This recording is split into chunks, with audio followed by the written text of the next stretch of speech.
días. Dios les bendiga, amada iglesia preciosa del Rey de Reyes y Señor de Señores. Iglesia preciosa comprada con la sangre del Señor. Una sangre que nos protege y nos guarda siempre. En esta mañana damos inicio nuevamente a un servicio al Señor. Y podemos leer en su palabra en el Salmo 107, versículo 8. Ahí en su Biblia cada uno podemos decirle al Señor. Dice el Salmo 107, versículo 8. Que den gracias al Señor por su gran amor y por sus maravillas en favor de todos los hombres.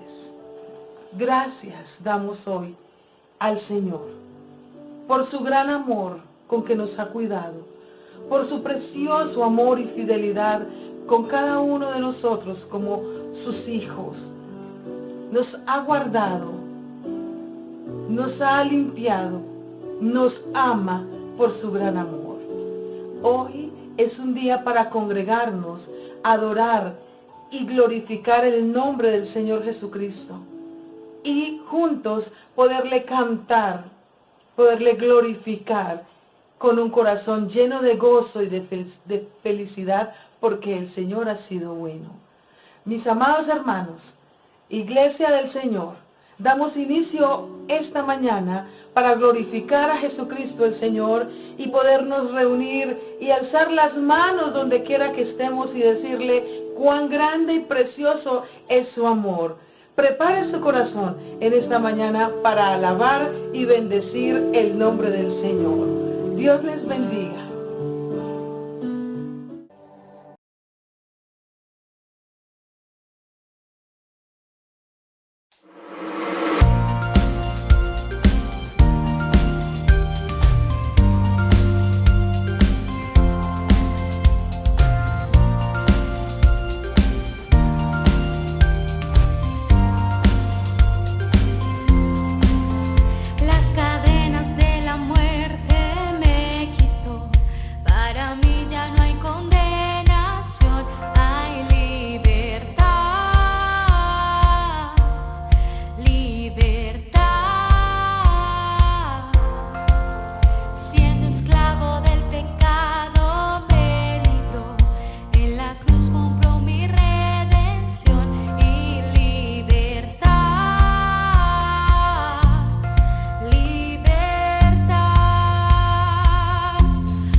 Me envuelves hoy con una canción, melodía de tu amor. Cantas libertad en mi adversidad hasta que huya el temor. Ya no soy un esclavo del temor, yo soy hijo de Dios. Ya no soy un esclavo del temor, yo soy hijo de Dios.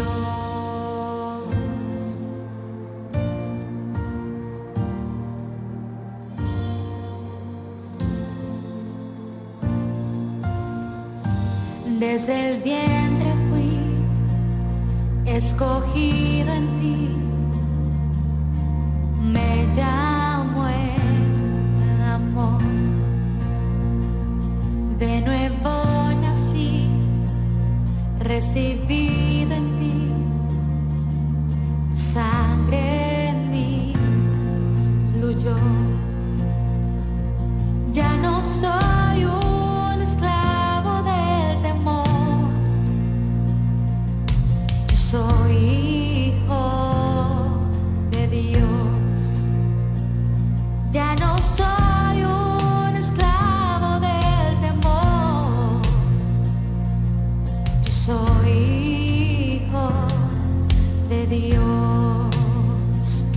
Ya no soy un esclavo del temor, yo soy hijo de Dios. Ya no soy un esclavo del temor, yo soy hijo de Dios. Oh, oh, oh.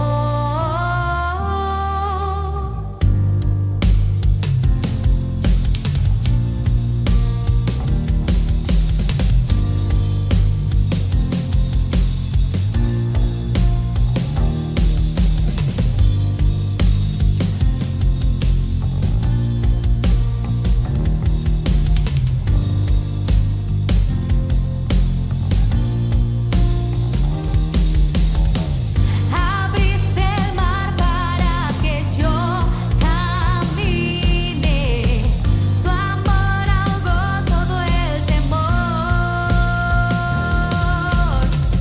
Me rescataste y yo cantaré, yo soy hijo de Dios.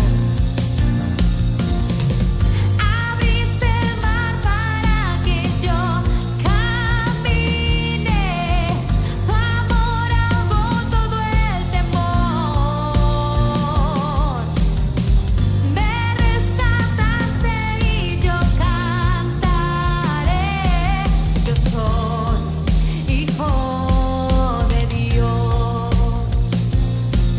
Yo soy hijo de Dios.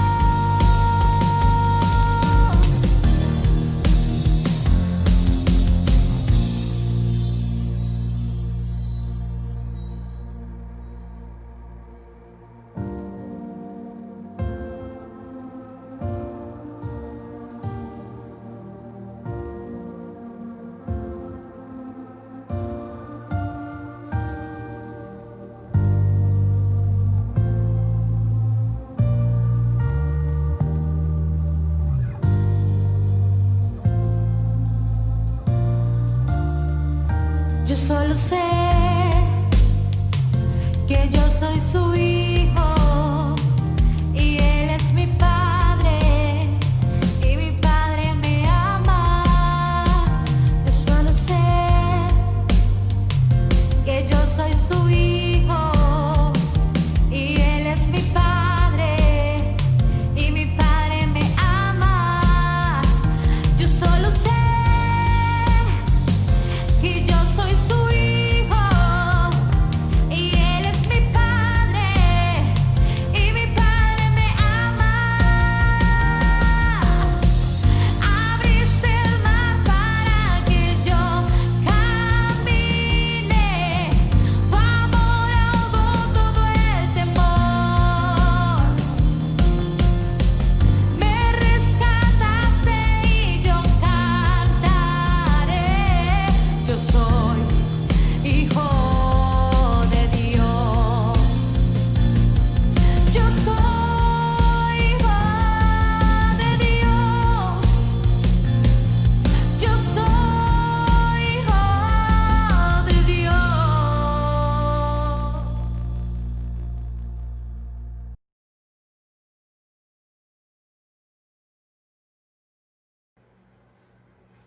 ¿Qué tal, amigos? Es un placer nuevamente estar con ustedes a través de este medio para impartir principios de vida que edifican la familia, que fortalecen el hogar. Hoy quiero compartir una enseñanza titulada ¿Padres tóxicos o saludables?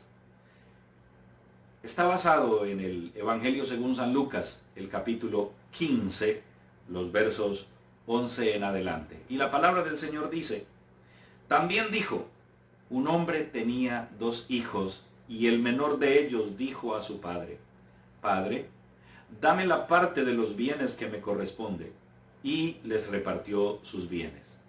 No muchos días después, juntándolo todo, el hijo menor se fue lejos a una provincia apartada y allí desperdició sus bienes viviendo perdidamente. Y cuando todo lo hubo malgastado, vino una gran hambre en aquella provincia y comenzó a faltarle. Y fue y se arrimó a uno de los ciudadanos de aquella tierra, el cual lo envió a su hacienda para que apacentase cerdos. Y deseaba llenar su vientre de las algarrobas que comían los cerdos, pero nadie le daba. Y volviendo en sí, dijo: ¿cuántos jornaleros en la casa de mi padre tienen abundancia de pan, y yo aquí perezco de hambre? Me levantaré e iré a mi padre y le diré: Padre, he pecado contra el cielo y contra ti. Ya no soy digno de ser llamado tu hijo, pero hazme como a uno de tus jornaleros. Y levantándose vino a su padre, y cuando aún estaba lejos, lo vio su padre, y fue movido a misericordia, y corrió y se echó sobre su cuello, y le besó. Y el hijo le dijo al padre: Padre, he pecado contra el cielo y contra ti, ya no soy digno de ser llamado tu hijo.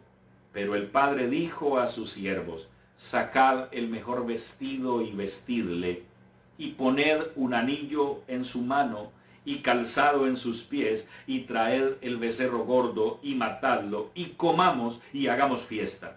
Porque mi hijo, muerto era y ha revivido, se ha perdido y es hallado. Y comenzaron a regocijarse, dice la palabra de Dios. Esta parábola, dicha por nuestro Señor Jesucristo en Lucas, el capítulo 15, está precedida por 2 parábolas más: la parábola de la oveja perdida y la parábola de la moneda perdida. Es supremamente interesante cómo los niveles de valor vienen aumentando en el relato de Jesús. Primero habla de una oveja, la cual es un animalito doméstico, la cual es una propiedad que, aunque tiene algún valor, no tiene el mismo valor de una moneda importante o de una moneda de oro o de plata de aquel entonces.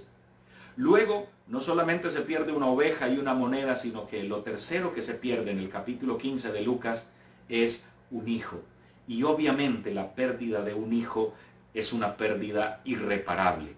Es de muchísimo valor, mejor dicho, no tiene precio, no tiene valor. Un hijo no tiene un valor estimado, por así decirlo. Entonces, note cómo lo más grande que puede llegar a perderse en este caso es un hijo. Pero es aquí donde, en esta parábola, que por años los teólogos e incluso la Biblia lo ha llamado parábola del hijo pródigo, yo prefiero llamarla la parábola del padre amoroso. Y la parábola del padre amoroso es el título de mi enseñanza bajo el tema padres tóxicos o saludables. Porque encontramos en este pasaje el modelo de amor paternal correcto. Encontramos en este pasaje de la Escritura cómo un padre debe comportarse frente al alejamiento, frente al distanciamiento de un hijo, frente a aquella experiencia cuando un hijo decide romper las reglas del hogar, quebrantar las leyes de Dios, alejarse de los caminos correctos para vivir una vida perdida. Yo sé que muchas madres y padres, que muchas familias son golpeadas cuando hijos toman decisiones incorrectas y echan a perder sus vidas y tienen que sufrir las consecuencias de sus decisiones. Por eso, padres tóxicos o padres saludables nos van a mostrar aquellas actitudes correctas y aquellas actitudes incorrectas, que es lo que va a determinar de qué lado estamos nosotros. Así que la parábola del Padre amoroso, hermanos amados, nos enseña a nosotros principios fundamentales en la formación, en la educación de hijos difíciles o de hijos rebeldes. Este pasaje está lleno de significado. Cada personaje que encontramos allí tiene una función maravillosa. Cada detalle que encontramos en la Escritura es importante para poder entenderla. Lo primero que nosotros encontramos es los desaciertos de un hijo inexperto. Versículos 11 al 13 especifica claramente el evangelista que fue el hijo menor. Dice la Biblia, un hombre tenía 2 hijos, y el menor de ellos dijo a su padre, Padre, dame la parte de los bienes que me corresponde. Y les repartió sus bienes, dice la Biblia. Interesante que es el hijo menor, el inexperto, el que no tiene mucha madurez ni mucho conocimiento de administración, porque era el hijo primogénito, el hijo mayor, el que se encargaba de ayudar a los padres con el negocio o con los negocios de la familia. Por lo tanto, el hijo menor, que era inexperto, probablemente inmaduro, probablemente toma una decisión absolutamente equivocada. En primer lugar, pide que su padre lo herede en vida, y lo interesante es la manera como lo hace. Dice, Padre, dame la parte de los bienes que me corresponde. Pero la pregunta es, ¿le corresponde? ¿Es verdad que de manera obligatoria un padre tiene que darle sus bienes a sus hijos, así él no quiera? Pues déjeme decirle que a nivel global, de los hombres más multimillonarios del mundo es Bill Gates. Y hasta donde yo tengo entendido, Bill Gates ha decidido que a su muerte sus hijos no hereden toda su fortuna. Solo una pequeña parte, pero toda la fortuna de este multimillonario va a ir a entidades de beneficencia o a sus propias ONGs que él ha creado. Y esos son quienes van a heredar la fortuna de este multimillonario. Jurídicamente no hay una obligación absoluta de que el padre tiene que dejar a sus hijos la riqueza que posee. Si un padre decide desheredar a sus hijos, no darle dinero a sus hijos, ellos no pueden hacer absolutamente nada, porque es el padre quien decide la herencia. A la hora de dejar un testamento, él simplemente determina cómo quiere repartir sus propiedades y sus bienes. Entonces no es que le correspondía por obligación al muchacho, le correspondía los bienes de su padre. Padre, dame la parte de los bienes que me corresponde. No, no le correspondía. Era solo si el padre quería. Lo interesante es que dice la Biblia que el padre accedió y le repartió sus bienes. Entonces, la primera decisión errada del muchacho es pedir su herencia en vida. La segunda decisión equivocada del muchacho es irse de casa. Dice que se fue de casa. Dejó la casa de su padre donde nunca le faltó nada, donde tuvo amor, donde tuvo provisión, donde tuvo todo lo que necesitaba, pero él decidió abandonar el hogar, abandonar su casa donde nunca le faltó nada, donde lo tenía todo, para irse lejos. Y esa fue la siguiente decisión errada que él tuvo: abandonar su familia e irse a una provincia apartada, lejos de su familia, donde su familia no supiera de él. Es una decisión equivocada que los muchachos, a veces jóvenes, inexpertos, que piensan que irse lejos de su casa, donde nadie los vea, donde nadie los conozca, supuestamente para empezar de cero, y tienen que sufrir terribles consecuencias. La siguiente o la cuarta decisión equivocada del muchacho es que dice el versículo 13 que desperdició sus bienes viviendo perdidamente. No solamente refleja que es un pésimo administrador, sino que es un pésimo tomando decisiones que afecten su vida. Él pudo haberse ido a esa provincia apartada y haber invertido la herencia de su padre en comprar bienes, en adquirir riqueza, en poner a producir el dinero, en lugar de desperdiciarlo, de malgastarlo en vicios, o como dijo su hermano mayor, gastarlo en prostitutas, porque eso dijo el hermano mayor. O sea, que sí sabían dónde estaba y lo que estaba haciendo el muchacho. La familia estaba enterado de las andanzas del hijo menor, llamado hijo pródigo. Repito que esta parábola, yo prefiero llamarla la parábola del Padre amoroso, porque estoy 100% seguro que la intención de Dios es resaltar en esta parábola el infinito, el inmenso amor de Dios y no resaltar lo malandro que resultó el hijo, no resaltar los errores y las equivocaciones del hijo. Yo creo que Dios está interesado no en resaltar nuestros errores, no en resaltar nuestras equivocaciones, sino que Dios está interesado en mostrarnos su gran amor. Y a través de toda la Biblia Dios nos muestra su amor, como dice Jeremías: con amor eterno te he amado, por tanto te prolongué mi misericordia. Como lo dijo el apóstol Juan: porque de tal manera amó Dios al mundo, que ha dado a su Hijo unigénito, para que todo aquel que en él crea no se pierda, mas tenga vida eterna. O como lo dijo el apóstol Pablo: mas Dios muestra su amor para con nosotros, en que siendo aún pecadores, Cristo murió por nosotros. Dios está interesado en mostrarnos su amor, no en enrostrar nuestro pecado, nuestros errores o nuestras equivocaciones. Pero en el camino de tomar malas decisiones, este muchacho pide la herencia en vida. Se va de casa, lejos de casa, se va del hogar. Se fue lejos a una provincia apartada y desperdició sus bienes. Frente a esta serie de desaciertos y de malas decisiones, tienen que venir consecuencias. Querido amigo, cuando tú tomas malas decisiones, vas a tener malas consecuencias. Pero cuando tus decisiones son correctas, tu cosecha o tu resultado va a ser bueno. Nosotros somos el producto de nuestras decisiones. Nosotros cosechamos lo que sembramos, dice la Biblia. No os engañéis, Dios no puede ser burlado, pues todo lo que el hombre sembrare, eso también cosechará. El joven tiene que pagar la consecuencia de sus errores, de sus equivocaciones. ¿Cuáles son las consecuencias? Versículo 14. Dice que cuando todo lo hubo malgastado, vino una gran hambre en aquella provincia y comenzó a faltarle. El muchacho quedó en la total miseria, en la total ruina. Ahora no solo está lejos de casa, ahora no solo está lejos de su familia, ahora no solamente malgastó todo su dinero, ahora está en la ruina. No tiene trabajo, no tiene ni siquiera con qué comer y está en la total pobreza. La otra consecuencia que él tuvo que afrontar es que comienza a experimentar por primera vez el hambre.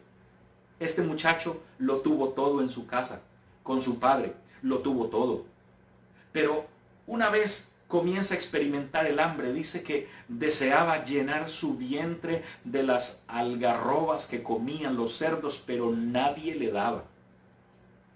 Para mí este detalle es sorprendente. Yo no puedo creer que pueda existir un jefe, un patrón tan perverso que viendo a sus empleados con hambre no esté dispuesto a ofrecerle un plato de comida. Déjeme decirle que mal paga el diablo a quien bien le sirve. Este muchacho se había perdido por completo, había vivido una vida loca, había vivido una vida perdida y ahora el resultado es que desea comer aún la comida, los desperdicios que comen los cerdos, pero nadie le daba. Así es el diablo, que cuando lo vea usted en la peor crisis, que cuando lo vea usted en la peor necesidad, él no va a ayudarle. El enemigo siempre está para hurtar, matar y destruir, pero Jesucristo está para darnos vida y para darnos vida en abundancia.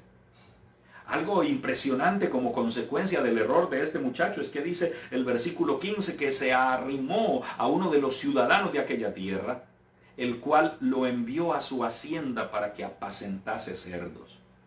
Para cualquier persona cuidar, trabajar en una porqueriza, trabajar cuidando cerdos, no es un trabajo como cualquier otro, pero para un judío, el cerdo, los judíos tenían a los cerdos como un animal impuro, como un animal inmundo. Por tanto, que un judío cuidara cerdos era un trabajo humillante, era un trabajo vergonzoso, era un trabajo de lo más vil o menospreciado. Y allá tuvo que llegar este muchacho por sus malas decisiones, llegar a apacentar cerdos.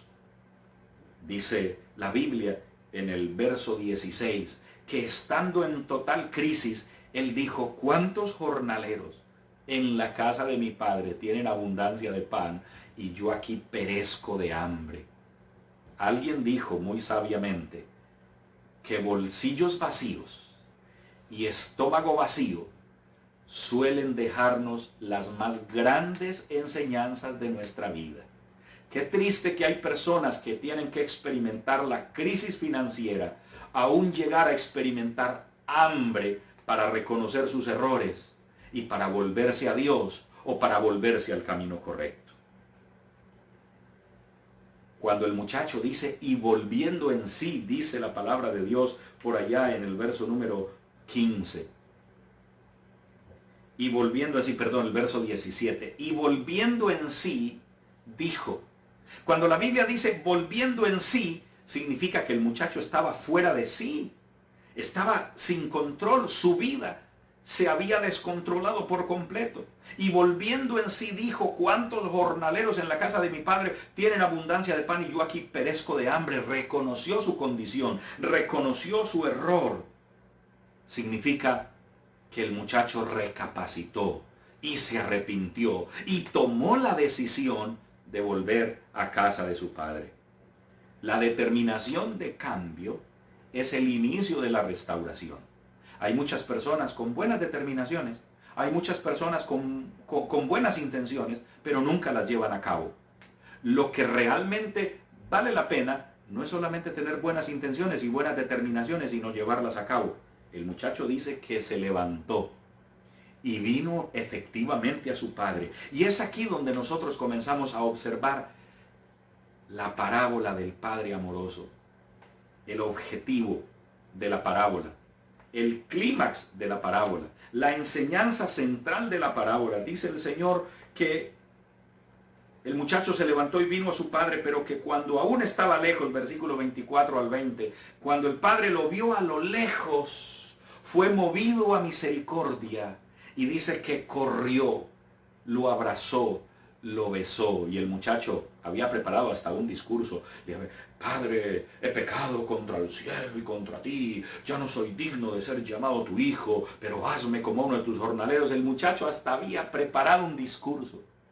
Pero cuando llegó el encuentro, dice que el padre corrió, lo abrazó, se echó sobre su cuello y lo besó. El muchacho no necesitó el discurso, él comenzó a decir, Padre, he pecado contra el cielo y contra ti. Hasta ahí lo interrumpió el padre con un abrazo, con un beso, con lágrimas, con una bienvenida al hijo que retornaba a casa. Porque Dios está buscándote, porque Dios está llamándote, porque Dios desea que vuelvas a casa y Dios hará una gran fiesta en tu honor, porque mi hijo había muerto y ha revivido, se había perdido y es hallado. Es tiempo de volverte a Dios, querido amigo que me escuchas. Es tiempo de regresar a casa de papá. Él te está esperando. Lo interesante de las tres parábolas, de las tres cosas perdidas, es que el pastor fue a buscar la oveja que se perdió. La señora que perdió la moneda fue a buscar la moneda, pero el padre no fue a buscar al hijo. Eso significa libre albedrío. El hijo ya es mayor, el hijo tiene conocimiento, el hijo conoce el camino de regreso al padre, el hijo conoce el padre y conoce la familia del padre. Por lo tanto, si no vuelve es porque no quiere. Libre albedrío. Si tú quieres vivir lejos de Dios, Dios no te obliga a llegar a su presencia. Si tú quieres vivir una vida apartada de Dios, de espaldas a la voluntad de Dios, esa es tu decisión y tendrás que cargar con las consecuencias. Porque el padre sabía dónde estaba el muchacho. Si el hermano mayor sabía dónde estaba porque hasta supo que había malgastado los bienes con rameras, pues déjeme decirle que el padre sabía en qué condición estaba, pero no fue a buscarlo y tampoco le mandó dinerito mes a mes para ayudar la sinvergüencería del muchacho. No, déjeme decirle que Dios sabe su situación, pero Dios respeta su libre albedrío, mi querido amigo. Así que es tiempo de levantarte y volver a casa de papá. Él te está esperando y hará una gran fiesta en tu honor y te recibirá con los brazos abiertos. El padre que ama corre a abrazar al hijo. El padre que ama restaura al hijo perdido. El padre que ama recibe con amor. Esos hijos que dicen, esto no puede saberlo mi papá. Esa no es una actitud correcta. Por el contrario, el hijo, la hija debe decir, esto debe saberlo mi papá. Mi papá es el primero en saber esto, porque sabe que siempre va a tener apoyo, amor, respaldo. Es tan interesante que el padre no solamente recibe al hijo y da una orden, dice, pero el padre dijo a sus siervos, sacad el mejor vestido y vestidle. Le restauró su dignidad de ser humano, porque venía en una condición deplorable el muchacho, venía andrajoso, sucio. El padre dijo, sacad el mejor vestido y vestidle. Le restauró su dignidad como ser humano. Pero luego dice, y poner calzado en sus pies. En aquella época, los hijos de los dueños, los amos eran los que usaban zapatos, los esclavos, los sirvientes andaban descalzos. Por tanto, calzado en los pies es restaurar la dignidad de hijo. Pero dice, y poner un anillo en su mano. El anillo en aquel entonces no era un elemento decorativo como en nuestra época, en nuestro tiempo. El anillo en aquel entonces era la autorización para poder hacer negocios. Las familias tenían un sello que los identificaban. Las familias muy ricas hasta tenían un escudo que identificaba a la familia. Los escudos, de ahí se originan los apellidos. Por lo tanto, cuando al muchacho se le da un anillo, le dan la autorización de representar al padre. El padre le devuelve la confianza de hijo y le otorga la posibilidad de hacer negocios, de representarlo a él en el aspecto transaccional, económico y financiero. Pues yo no sé si usted estaría dispuesto a confiar tanto. Cuando un muchacho se ha malgastado la mitad de mis bienes que yo le heredé, cuando ha gastado la mitad de mi fortuna, yo no sé si estoy dispuesto a devolverle un anillo para que haga negocios en mi nombre. Pero ese es Dios. Dios no solamente te restaura tu dignidad de ser humano, Dios no solamente te restaura al nivel de la familia, como hijo al poner zapatos, al poner calzado en tus pies. Dios te restaura la confianza, porque Dios confía en ti. Como Pedro, que lo negó 3 veces. Y cuando Jesús se encuentra con él, le dice, Pedro, ¿me amas? Y él le dice, sí, Señor, tú sabes que te amo. Le dice, apacienta, pastorea mis ovejas. Pedro, ¿me amas? Sí, Señor, tú sabes que te amo. Pastorea mis corderos. Padre, ¿me amas? Pedro, ¿me amas? Sí, Señor, tú sabes que te amo. Apacienta mis ovejas. Note cómo a un hombre cobarde que negó 3 veces y públicamente a Jesús, cuando Jesús lo restaura, le entrega el ministerio pastoral, de cuidar, de pastorear y de alimentar no solo las ovejas, sino los corderos, los más tiernos. Jesús confía en ti, Dios confía en ti, y para eso es que te llama y para eso es que te restauró. Alguien podría decir, pero este muchacho no se lo merece. Pero Pedro no se lo merece. Pedro, yo tampoco lo merezco, yo tampoco merezco la dignidad de ser llamado pastor, ministro, servidor de Cristo, hijo de Dios. Y vienen las palabras de un gran sabio de la cultura china. Dijo, un proverbio chino dice, ámame cuando menos lo merezca, porque será entonces cuando más lo necesite. Ámame cuando menos lo merezca, porque será entonces cuando más lo necesite. A eso llamamos gracia. ¿Qué es la gracia de Dios? Regalo inmerecido. El Señor dice, y los amaré de pura gracia. Dios te ama, no porque tú lo merezcas. Dios nos ama, no porque lo merezcamos, sino por pura gracia. Es la gracia de Dios que nos tiene aquí. Es la gracia de Dios que nos restaura. Es la gracia de Dios que nos bendice. Por lo tanto, hoy tenemos que decidir lo que queremos ser. ¿Padres tóxicos o padres saludables? Aquí el ejemplo de un padre saludable. Amigos, es un placer compartir con ustedes. Hasta la próxima. Bendiciones.